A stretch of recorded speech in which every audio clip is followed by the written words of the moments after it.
Grief, it's a tough word, it's an even tougher experience. When someone we care about is lost in its depths, we feel it too. There's this deep pulling urge inside us to help, to reach out. We want to fix it, to take away their pain, to make things right again. But here's the thing, we often freeze, we hesitate, we get caught up in our own heads, wondering what the right thing to do or say even is. This isn't because we don't care, oh we care so much. It's because grief is big, it's messy, and it makes us feel a little bit helpless sometimes. It's that awkward dance where our hearts want to step forward, but our feet feel glued to the floor. We worry, we overthink. That worry, that hesitation, it's so incredibly common. We're terrified of making a misstep, of saying something that lands wrong. What if our words, meant to comfort, actually cause more hurt? What if we intrude when they need space, or stay away when they need connection? These are the questions that can paralyze us. They can keep us from doing the one thing that often matters most, simply showing up. It's the fear of imperfection in a moment that feels like it demands perfection, but perfection isn't the goal here. Connection is. And connection often starts with just being brave enough to be present, even in our own discomfort. It's about choosing courage over comfort, for them. Think about it. When we're hurting, what do we truly crave? Often it's not a grand gesture or a perfectly crafted sentence, it's the feeling that someone sees us, that someone is willing to sit with us in our pain. It's knowing we are not completely alone in the storm. The fear of saying the wrong thing can be so powerful. It can make us opt for silence, for distance. But silence, when it comes from fear, can sometimes feel like abandonment to the person grieving.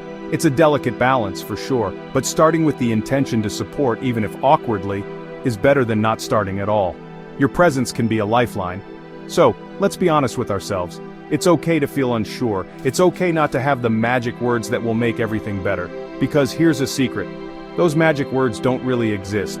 Grief isn't something to be fixed. It's something to be carried, to be moved through. Our role isn't to be the fixer. Our role is to be the fellow traveler, the person who walks alongside, offering a steady hand or a quiet presence.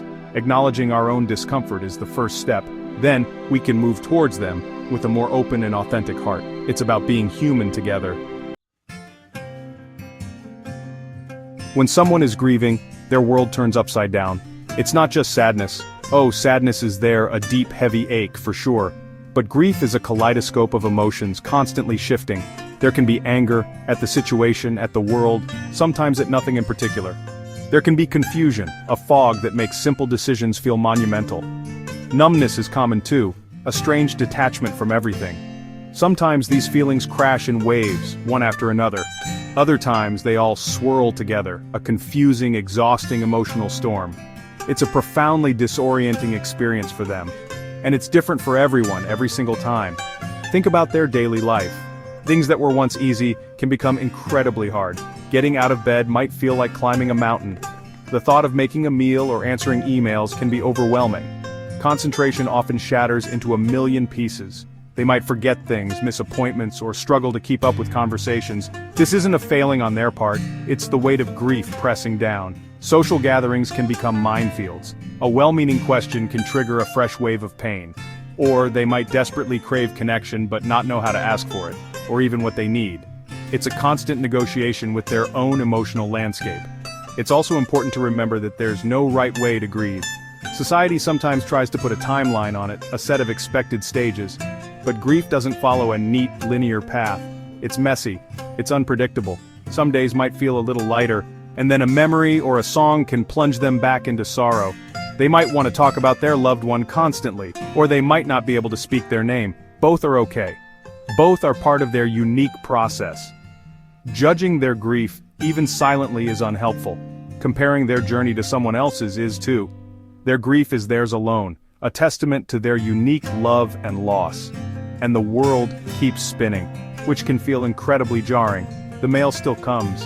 The seasons change. People laugh.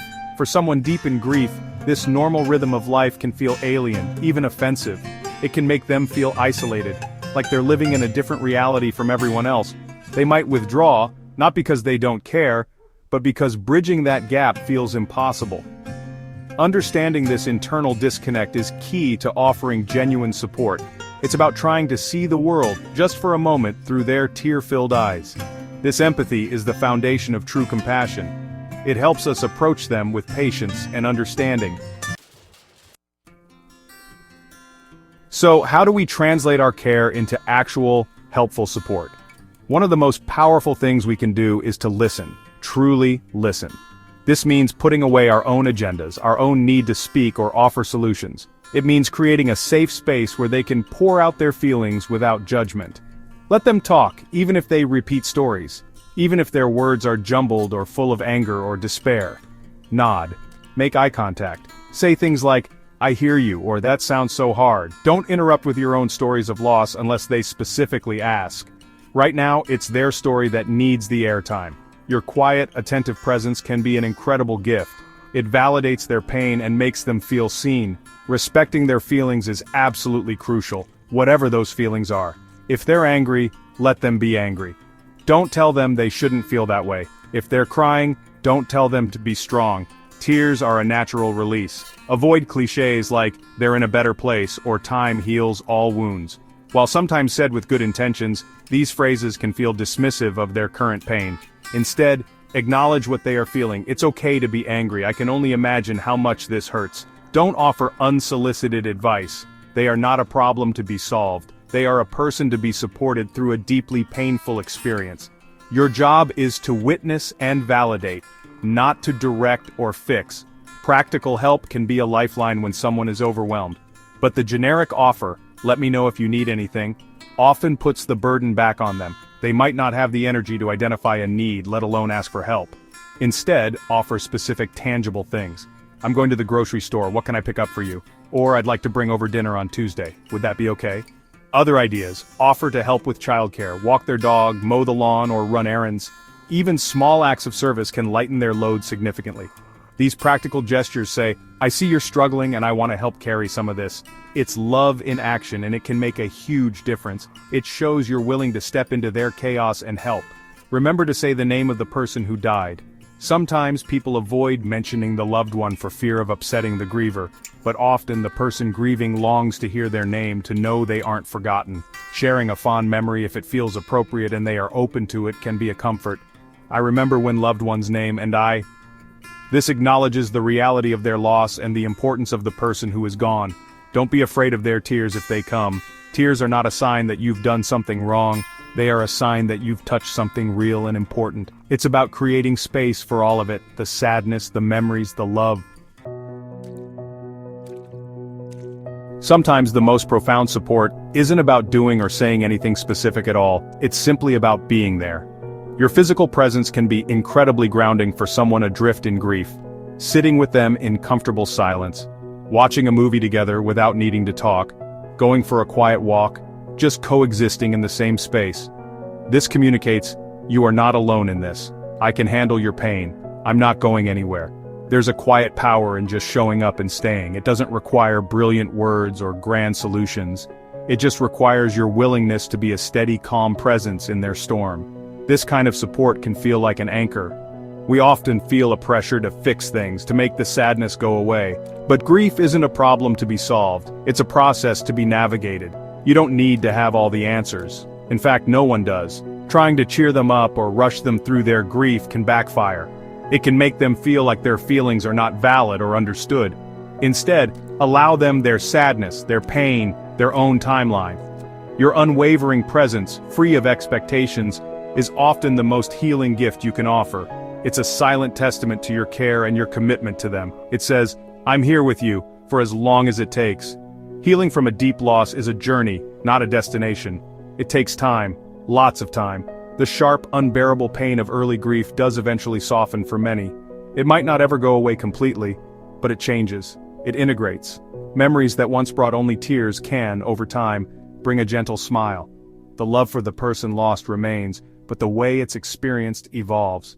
Be patient with them and with the process. There will be good days and bad days. Your continued support, even months or years later, can still be meaningful. Grief doesn't end on an anniversary. It continues to shape them. Small check-ins remembering important dates can mean the world.